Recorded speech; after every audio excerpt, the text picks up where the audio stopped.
So this past summer, we took the time with Pauline to check what was going on the future of work side. Since every VC out there has already shared a mapping, the good thing is that we didn't need to start from scratch. Our aim was not to create yet another startup mapping, but rather to focus on specific trends that we found exciting. So we are sharing a presentation with a couple of slides to sum it up, and in this video, I will comment on it briefly. When it comes to the future of work, the HR department is probably the most impacted one. And the disruption is happening at every step of the HR cycle. First, starting with recruiting, we've entered a new world for knowledge companies as they must hire globally, but also compete with many more companies. Clearly, what stood out to us was the emergence of a full stack of global hiring products, which help recruiters not only source talents anywhere, but also deal with an increasing legal complexity. This is probably the category that has attracted the most money the past 18 months, with companies such as Deel, Remote, or Oyster raising hundreds of millions of dollars each. After you've hired people, you need to onboard them. If a couple of years ago, remote workers were often considered second-class employees with lower wages and less benefits compared with regular employees, this situation is now completely changing. Remote and hybrid workers expect the same package and onboarding as any employee. In that regard, startups such as Humans or Axel, for example, are building onboarding tools which are better adapted to this increasingly fragmented workspace. So now that your employee is properly onboarded, as a HR manager, you need to make sure that she's engaged and feels good working at your company. Again, if HR managers could feel the pulse of their employees' happiness by interacting with them at the office, it's much more complicated when most of them are not present that often. This is why a new generation of tools that help measure employee engagement and happiness, regardless of where they are emerging.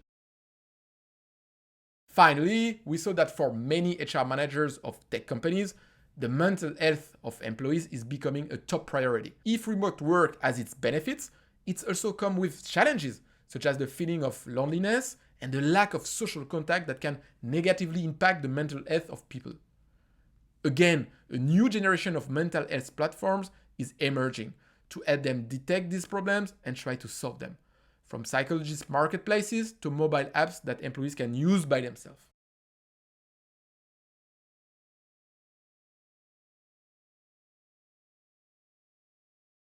In terms of communication and collaboration, my belief is that we are seeing less disruption than on the HR side, but rather an acceleration of the trends which were already happening pre-COVID. When it comes to live communication, I did a whole video about the new generation of video conferencing tools that now add intelligence to the mix by extracting data from the video and audio streams. So you can watch it if you want a bit more information about this. Same for the async communication trend, which I also covered in a previous video. The bottom line here is that async communication tools were mostly text-based, and now the new ones leverage video and audio, as well as add automatically more context to the message shared. As I mentioned previously in the HR category, a big problem that comes with remote work is the feeling of loneliness and the lack of company culture that come with it. One of the solutions proposed by startups are virtual offices where employees can hang out and interact, often through the interface that look like a video game. Again, if you want more info about this trend, I already covered this topic in a dedicated video.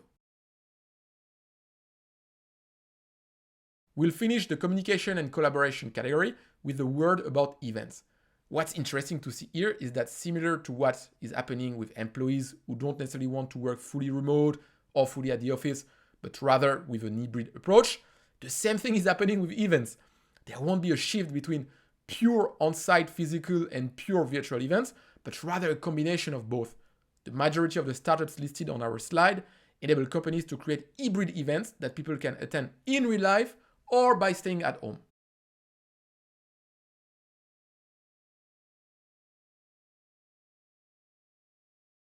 The rise of self-employment among knowledge workers is a very interesting phenomenon that I haven't covered in this newsletter yet. What we're seeing is that as more and more companies hire remote workers, more and more regular employees want to make the switch, and instead of working for one company only, they will become freelancers and work with many.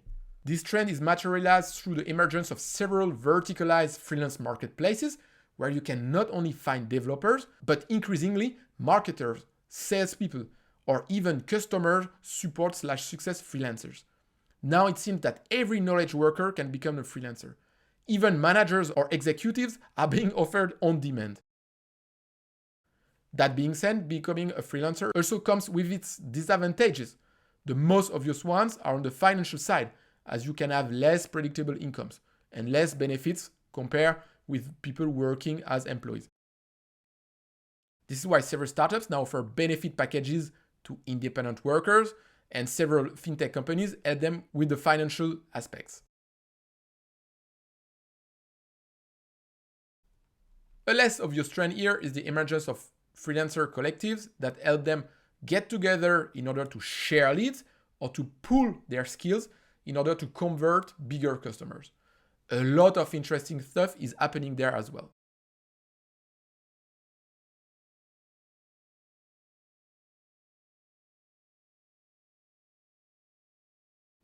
I will not cover more than that the physical infrastructure category, as it's the part where my knowledge is the most limited. But the idea is that employees want hybrid working environments. The concept of a single and fixed location for a company office is becoming obsolete. Whether it's on-demand office spaces or on-demand canteens for food, the traditional office is getting unbundled and consumed as a service. That's it for this deep dive. Don't hesitate as usual if you have any comments. And in the meantime, I wish you a great week.